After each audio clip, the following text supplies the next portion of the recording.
मास्तु मा विद्विषावहै। ॐ शान्ति शान्ति शान्तिः।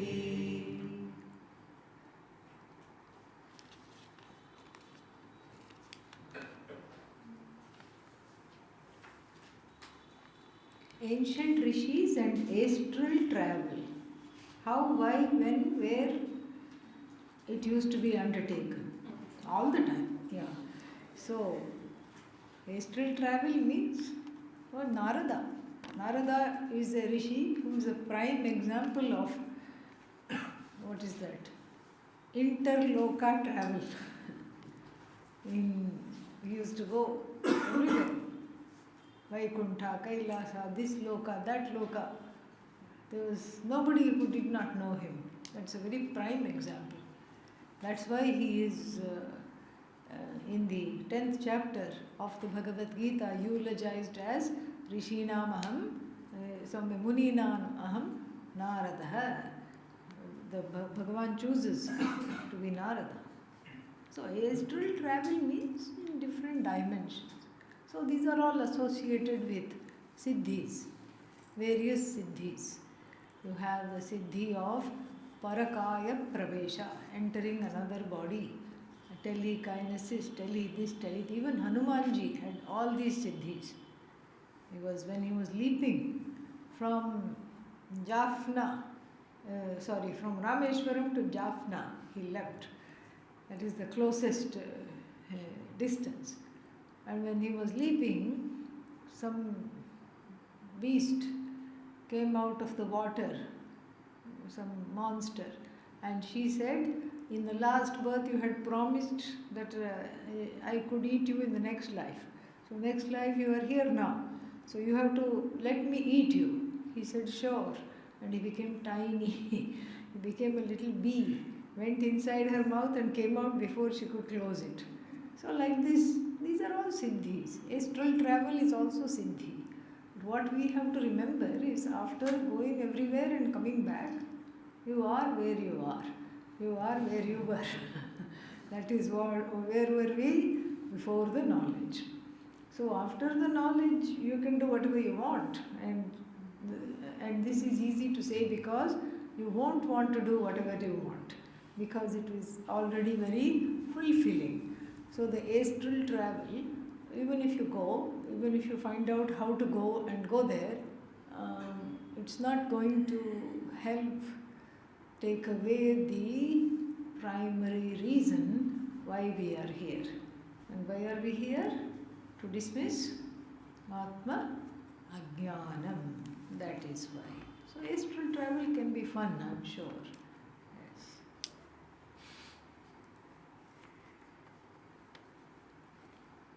What does it mean to not be identified with aspects, upadhis, that are not Brahman in everyday life? There isn't a need for identifying anything like object as Brahman, and being identified by characteristics is a functional reality of existing in the Jagat. How not to objectify oneself while navigating an object-based everyday life? $1,000,000 question. Yes. How to understand the nuance of holding reality as non-objectifiable while existing as though an object conglomerate. That is well put, and not for the faint of heart. Traversing two realities.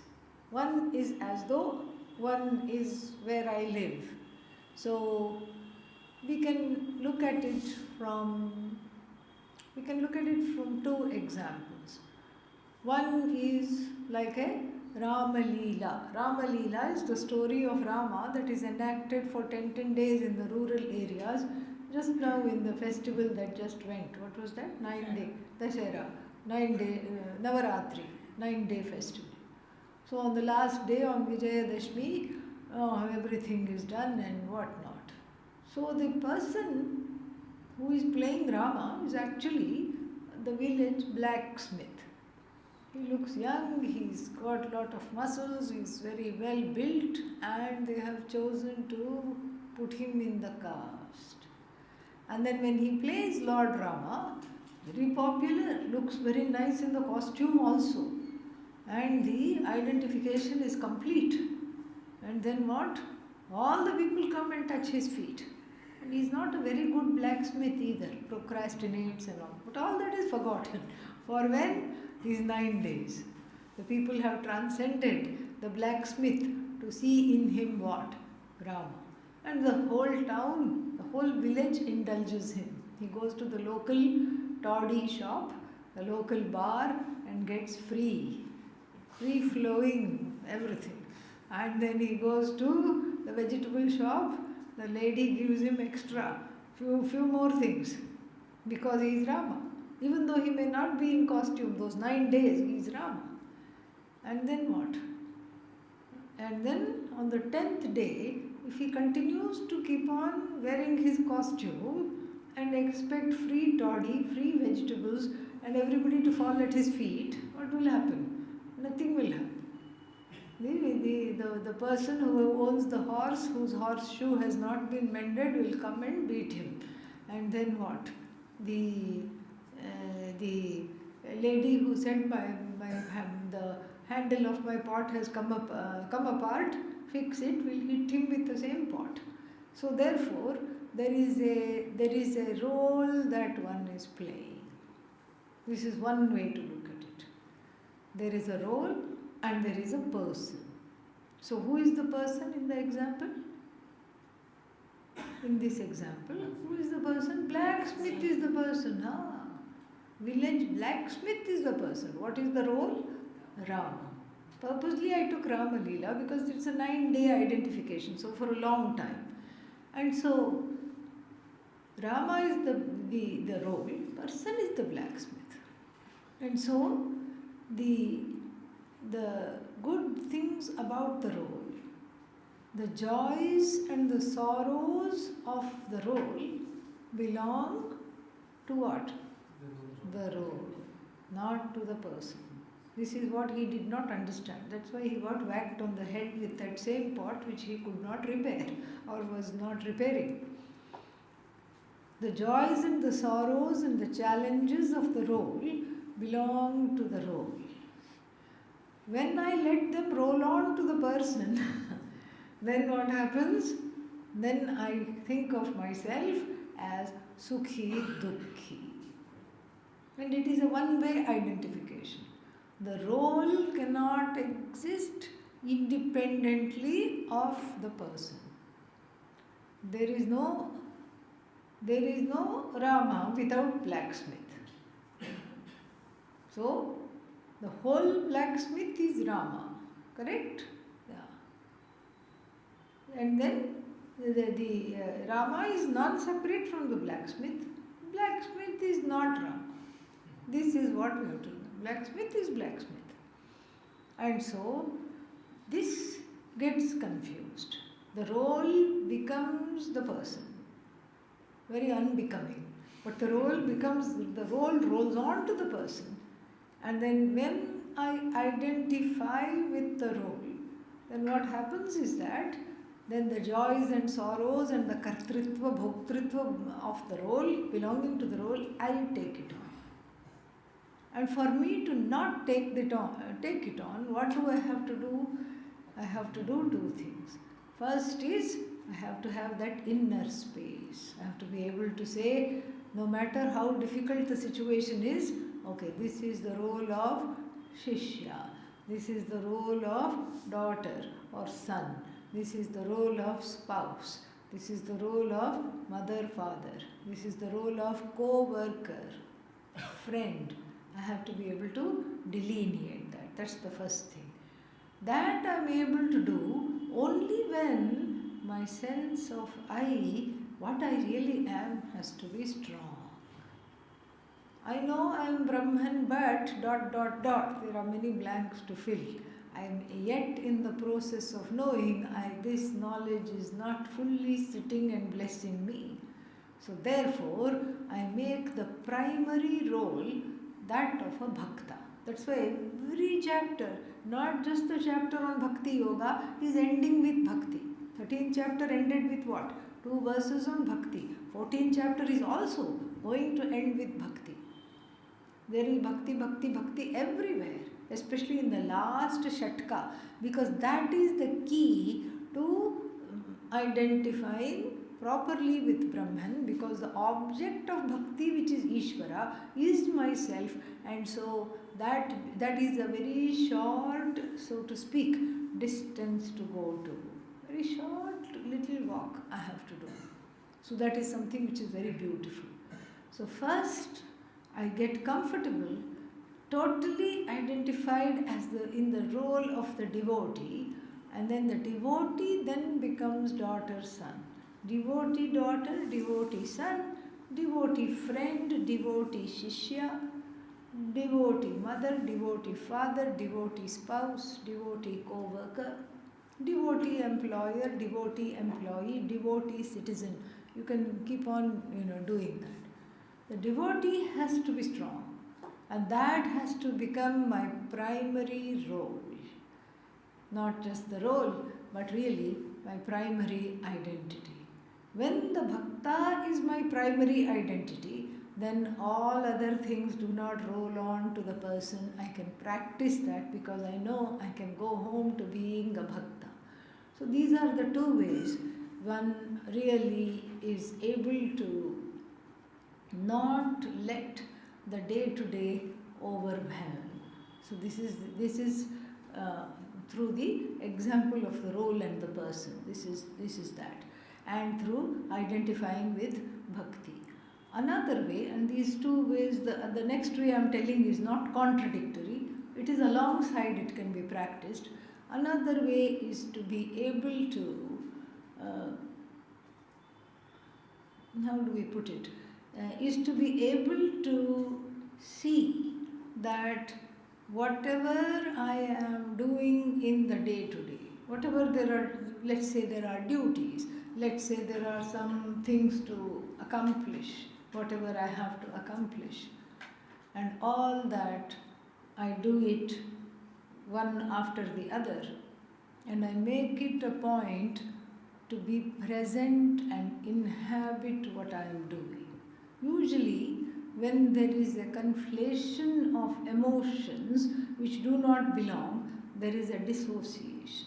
So I come back and inhabit what I am doing, and then see from the standpoint of Karma Yoga, and see that this is all just happening. It is just given. I am in this particular place at this particular time, and I am allowing this to happen, and this is part of the flow, and I am in this flow.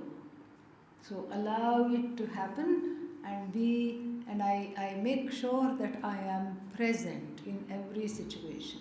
And that presence brings about a transformation, so that one doesn't identify with that particular doer. It's all one way. Doer is me, I is not the doer. And that gap is bridged through sakshita, observation. So whatever I'm doing, I'm observing, and I'm blessing what I'm doing through a benign, non-judgmental, as far as possible, observation. And so that is another way to bridge that identity. And then meditation helps. Meditation helps. Ishvarizing the universe helps. Anything becomes a sadhana. All of them help. It's a process. It's even to ask this question, takes a lot of understanding. So it's all a process.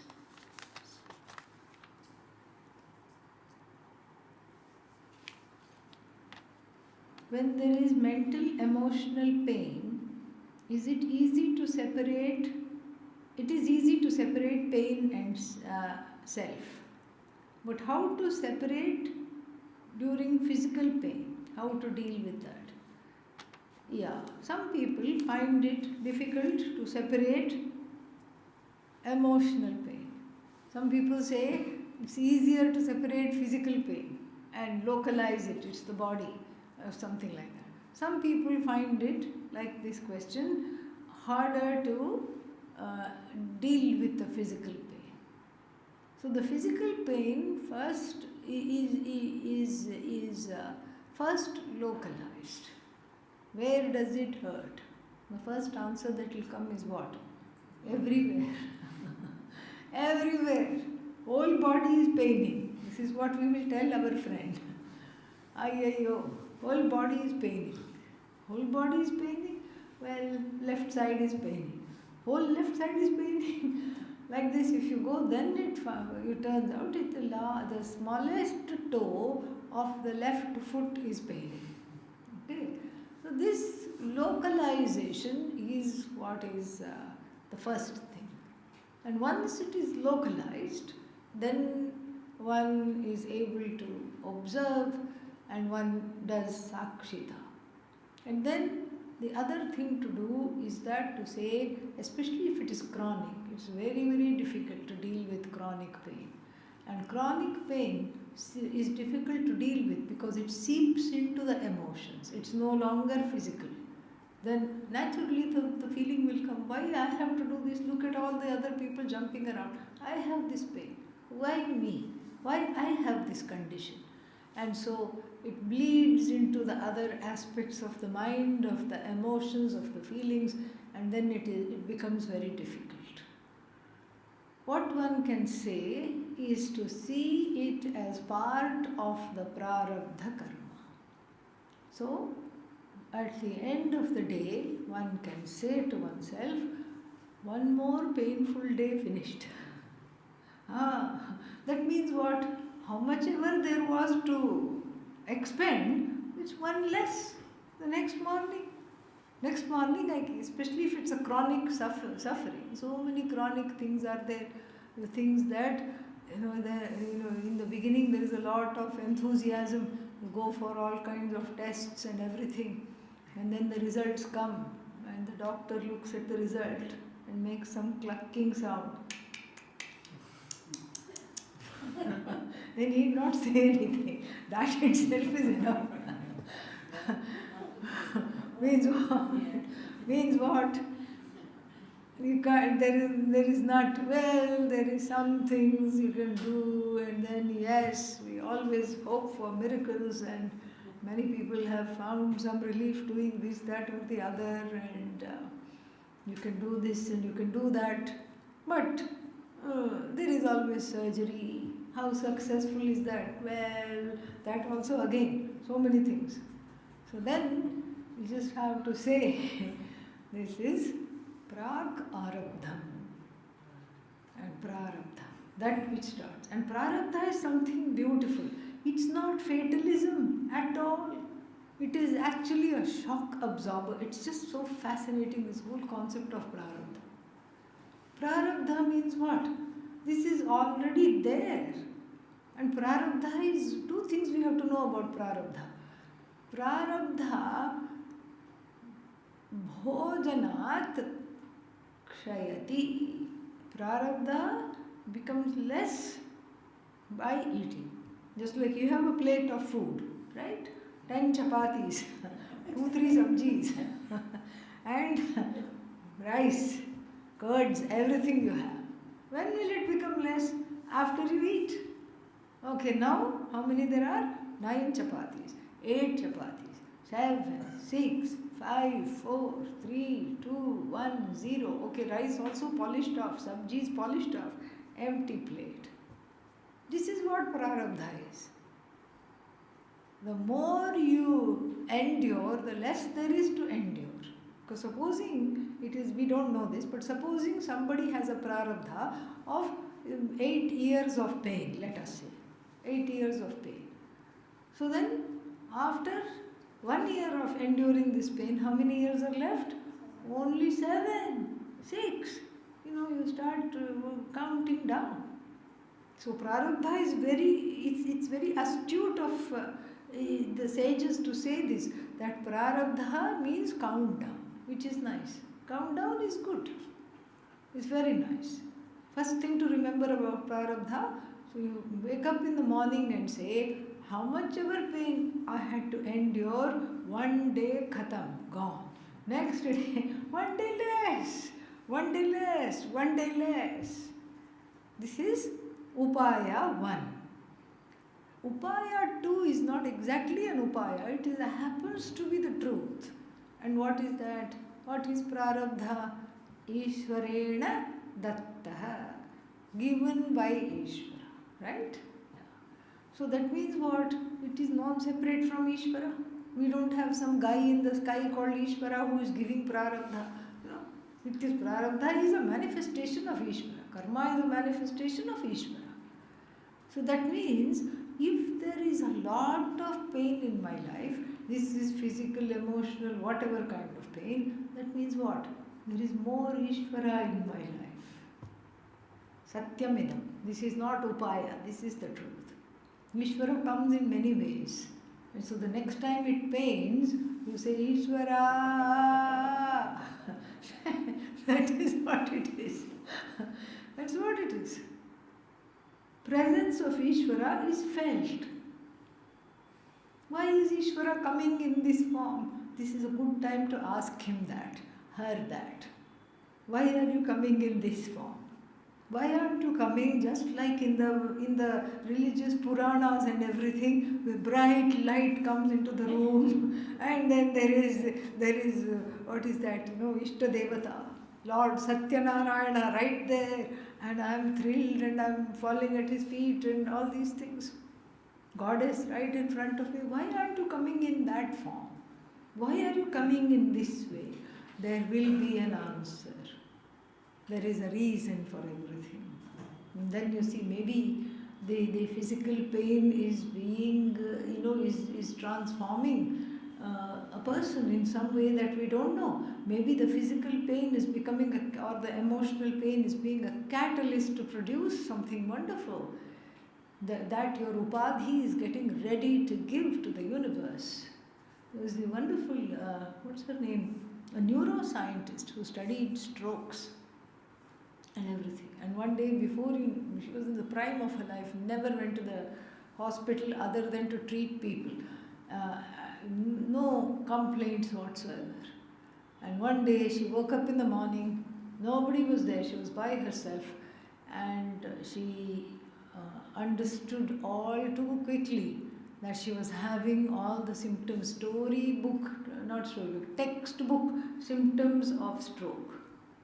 Feeling of weakness, dizziness, one side all going funny, and then all she could do is call her mother, who lived 15 minutes away, thankfully. And so the mother came and she had to be hospitalized. She had a terribly bad stroke, horrible stroke. This was a world famous author and everything, and had a stroke, and then could not understand. Came out of it, but had to learn all kinds of therapy, had to learn to talk, had to learn to walk, had to learn to feed herself. Basic things, even the hand would not go to the mouth. And the legs would not listen to her, they would go all over the place except where she needed to go. Speech therapy, rehabilitation, physiotherapy, hours and hours and years of it. Some semblance of normalcy came.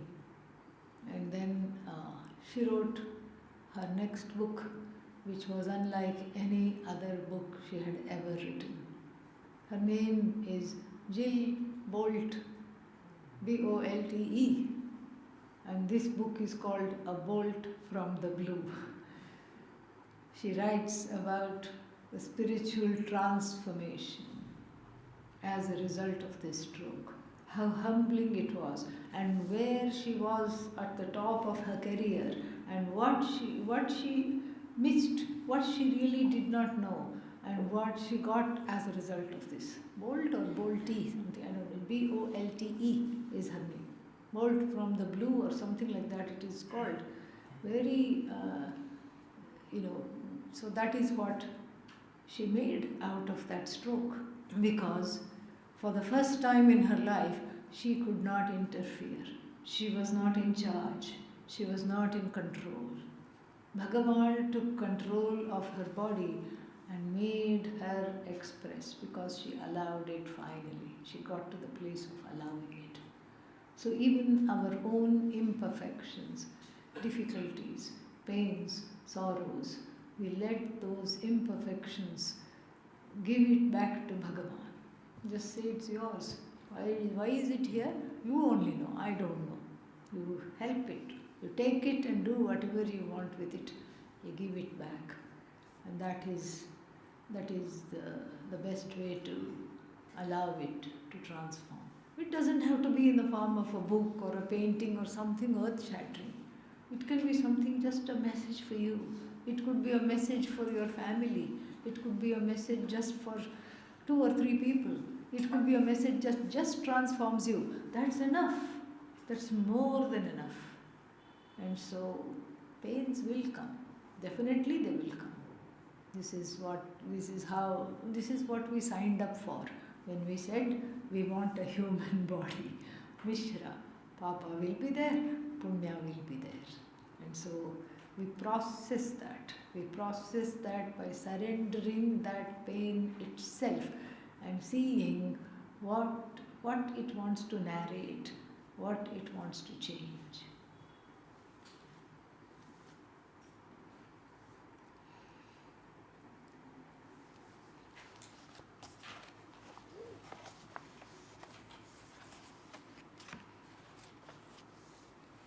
So in the 22nd verse, what did we see? We saw that the Jnani does not care whether one is having a Sattva attack, Rajas attack, or what? Tamas attack. So he's just Allah knows that this is not my property. Who does it belong to? Gunas. This is Ishvara. This is again another form of Ishvara. And so does not really try to be sattvic, or doesn't miss the rajas when it goes away, or doesn't miss the tamas when we awakening from sleep. So this is, having said that as a general thing, then the rest of the verses 23, 24, 25 are all basically repetition, verbatim, almost verbatim repetitions of chapter 12. Let us chant 23, 24, 25.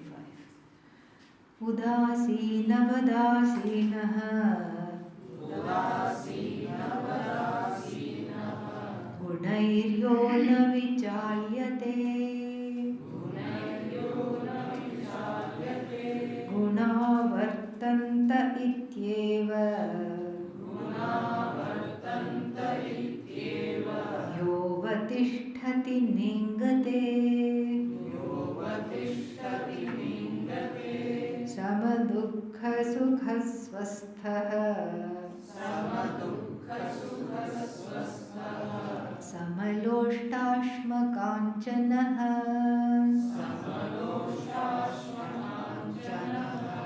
तुल्यप्रिया प्रियो धीरः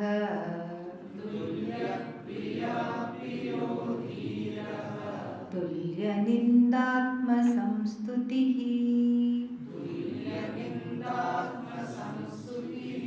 मानापमानयोस्तुल्यः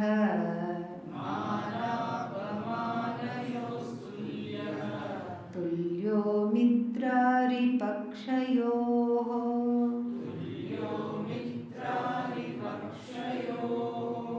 सर्वारम्भपरित्यागी गुणातीतः स उच्यते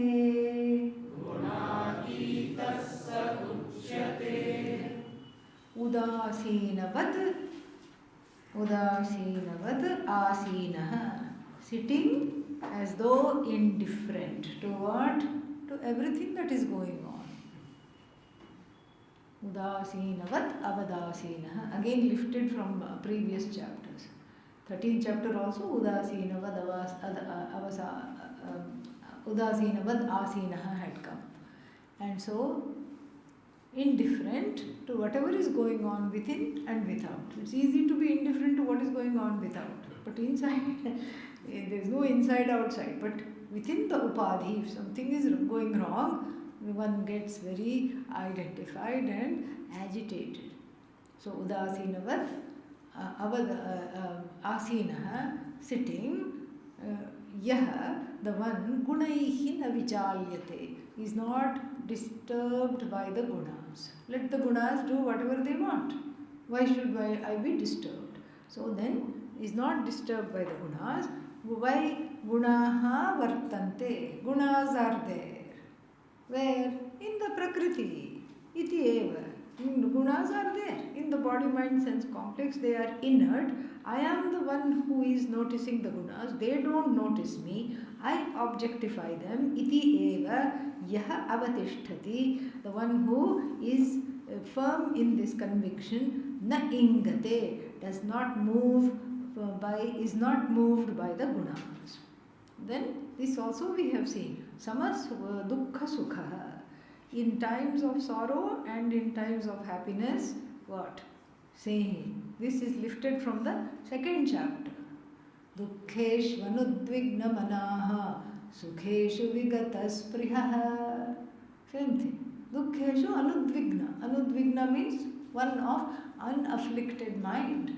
Sukheshu vigatas prihaha. Free of longing, free of wanting the sukha to extend itself. And so here also, same jnani, same description. Swastha, swasmin tishtati. Swasmin tishtati means abiding in one's and contented in one's own glory. And interestingly, in Ayurveda, swastha means health. Abiding in oneself is the definition of perfect health. Then Samaloštashma Kanchanaha. We saw this, I think, in the 5th chapter. Samaloštashma Kanchanaha. Loshta, a lump of dirt, clay. Ashma, stone. Kanchana, gold. Sama. Samaloštashma Kanchanaha. So then, what is that? I am a jnani. I just went and purchased something and then paid with a clod of earth. No, don't mix up the vyavahara and the attitude. Attitude should be how it is. The attitude is that everything is the same. One is not carried away by the gold, by the stone, by the clod of earth. And then tulya priya priyaha. Priya and apriya are the same. Priya means comfortable, loving situations. Apriya, difficult situations. Just like what we had one of the questions. Difficult situations and pleasant and loving situations and unloving situations. One is what? The same. Tulya priya priyaha. And then who is that? Dhiraha, dhiman. Dhihi rati dadati. The one who protects, the one who is able to share what one knows is called dhira, the one who has buddhi.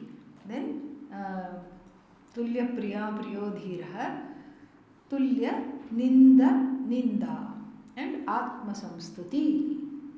So one day somebody will come and say what? Ahaha, you're the best. And then the next day the same person will come and take you down. What an idiot you are. Why did you do this to me? Same person may come. Why? Because they don't know. They don't know. They saw something they thought they liked, and then the next day they immediately saw what? Something they did not like, and then they just bashed you up. And then what does the jnani do? Same in both the situations. Same in all the situations. So, because the thing is, if a jnani is not dependent upon people's, is not sensitive to people's view of oneself. This is the mistake one makes. One is very sensitive to how is this person with me. Are they talking to me properly? Are they being the friend that I want them to be? Are they doing this or doing that? One is sensitive. Why is one sensitive? Because those are the lingas. Lingas means those are the signs through which I test their friendship. Why do you want to test the friendship? No, no, no, I don't really want to test the friendship. I trust them. I'm testing myself. Why? What are you doing? I want validation. When these 5 criteria are there in this person today, they are the same as yesterday, they are doing the same things they did yesterday, that means I am okay. This connection has to be cut. Asanga shastrena dridhena chitva, we will see in the next chapter, in the 15th chapter. This connection has to be cut because one is sensitive to other people's views of oneself. And so then the other people's views of oneself will keep undergoing a change. One day the person will have adhyasa. What kind of adhyasa? A favorable adhyasa known as Shobhana adhyasa. You are wonderful. And then 2 days later, they will have another type of adhyasa. What is that? Ashobhana adhyasa. Negative transference. It's in fact not about you at all. If somebody doesn't like you, it's about them. It's not about you. But what do? We take it very personally. We get hurt. And this is a very good, the Jnani Lakshana, no matter how many times it comes, is a very nice reminder. If somebody does not like me, I have to tell myself, or if somebody has a problem with me, despite me not doing, if I have done something, if I have bashed them up and then I say, if you have a problem with me, it's your issue. No. If I have looked inside my heart, and even if I have looked in my heart, and if I have seen that, okay, I have really not really contributed to this, or if I have apologized, I have tried to do prayashchitta, whatever it is I have done. I have done to the best of my things. This is not anymore an issue for me. My heart is clear.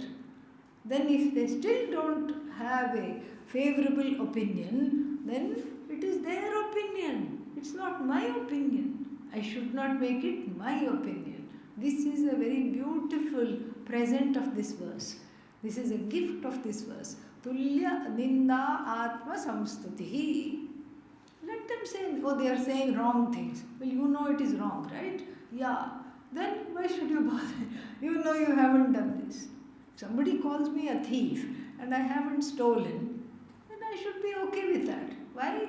Because I haven't stolen and I know. But the other person doesn't know. Doesn't matter if the other person doesn't know. If they care to, they can come and ask me, is what this person saying is true? And then I can disabuse them of the notion and clarify and say, no, I didn't do this. And whatever they are saying, I didn't do. You can just say that softly. I can say that. If they don't care to ask me, it's okay. And this is how strong one has to be in order to manifest the jnanam. And here, the jnani is not really bothered whether the people have an approving view or a disapproving view. One day they take him or her to the skies, and the other day they bring them down. They are not so bothered. And the same thing, tulya ninda samstuti. Ninda, criticism and praise, they are the same. Mana apamanayoho. Mana apamana is again, this ninda stuti is on the level of vak, speech. Mana apamana is on the level of both action and speech. Leaving somebody out or not, honoring them, not acknowledging that they have come, ignoring them, not talking to them, that is apamana. Mana means what? Giving them a lot of wonderful things, giving them a lot of importance. So in both situations, tulyaha, that both the situations are the same for whom? Mitra aripakshayoho. Aripaksha means like the same towards the view of a friend or somebody who is inimical. Jnani will not be inimical to anybody, but they will be people who are inimical to the jnanis because they don't understand them. Jnanis are often misunderstood, but they are the same. Like one Rakshasa came and said to Adi Shankara, one monster, Rakshasa, Asura came and said to Adi Shankara, I want to have a jnani for dinner, and I have chosen you, and I'm going to eat you, cannibal, some kind of thing. I'm going to eat you, and I just want to let you know that. So the countdown of your life has begun, and by tomorrow you will not be here. And what does Adi Shankara say? Adi Shankara said, that's interesting. Oh, okay. How long have you had this desire? Many, many years. And now I have found the right person for this desire. Adi Shankara says, well, my morning routine is that I go over there in that river and take a bath. And then I sit on that stone and meditate. He said, no, I'm not in. He also has a code of ethics. Asura. Asura says, I cannot eat a bathing food which is being washed. I can't eat. And then I can't eat food that is praying. So when you are praying, I can't eat you when you are meditating. Says, oh, okay. So then I come and sit and read something here. That will be a good time. Says, but you have to know that Padmapada, who is extremely protective of me, is going to be around. And you have to be very, very careful of him. You see how it was. How little and zero body identification. He not only says, all right, if you want to eat me, eat me. And also, 10 to 12 is not a good time, because even though I am free, Padmapada keeps watch. Padmapada is strong. He eats well. He is very strong. He is young. And he is going to make chutney out of you. Asura chutney. And that's exactly what happened. The next day he says, okay, I won't come between that particular time when Padmapada was there. But Padmapada is also a jnani. Padmapada sensed something is funny. And he asked the Acharya, what are you not telling me? Acharya just smiled and said, nothing, my son, nothing at all. Everything is okay, sab theek hai. And then what? So Padmapada did not go anywhere that day. He did not even go to bathe, which was his time to go to bathe. He did not even go to bathe in the river. He was keeping watch. Asura came with his fork and knife, ready to eat the Acharya, pounce on him. Before he could pounce, Padmapada pounced on him and swirled him around and threw him somewhere. That is the story. So this is the, so it's not that Tulya, what is that? Mitra Aripakshayo. Jnani will not have enemies, but there will be people always who do not understand the Jnani, who may be inimical to the Jnani. And then so, therefore, it's the same with both of them. Sarvarambha Parityagi. Given up all undertakings, there is nothing to achieve, because what needs to be achieved has been achieved. Gunatitaha saha uchyate. The last two verses are a beautiful stuti of bhakti again. Let us chant them. Mam chayo vyabhijarena Bhakti yogena sevate Sagunam samatitaitan Sagunam samatitaitan Brahma bhuyaya kalpate Brahmano hi pratisthaham Amritasya vyayasya cha Shashvatasya cha dharmasya Sukhasya ikantikasya cha. So how to get to this place? The truth is devotion. If we all come back to bhakti, we say, how do we do this? Go back to bhakti. Whenever there is a doubt, bhakti it out. Okay, that is the motto. In case of doubt, bhakti it out. Yeah. So what is that? Mamcha further, and the one with avyabhicharini bhakti. We saw already in the 13th chapter. An unwavering, loyal bhakti. Not to here today, not here tomorrow. Not like that. So here, mam cha avyabhicharena bhakti yogena. The one who seeks me, worships me with unending devotion, sameness of devotion. Then what happens? Sagunan sam atitya. Having nicely transcended the gunas, Brahma bhuyaya kalpate. Is fit for seeing that one is Brahman. Is fit for this knowledge which is non-duality, knowledge of the vision of non-dualness, that one is Ishvara. So, Brahma bhuyaya kalpate. Supposing one says, okay, that person is ready to become Brahman. Who is this Brahman? Brahmanaha hi pratishtha aham. I am this. I am indeed this adhishthana of what? Of that which is called Brahman. I am the truth of this. I am the truth of Brahman. I am everything. And I am the truth of that which never comes to an end, which is not subject to change, and which is non-negatable, and avyayasya, shashvatasya, which is always the same, dharmasya. Dharma here is the truth of everything. And then I am that which is the unending joy of the self. Sukha, atyantika sukha. Atyantika sukha means that sukha which is endless and full and of one's own nature. Om Tat Sat. Om Tat Sat. Iti Srimad Bhagavad Gita Upanishadsu.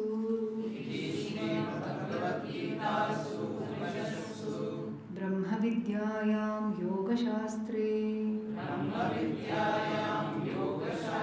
Shri Krishna Arjuna Samvade. Gunatraya Vibhago Nama. Chaturdashodhyayah.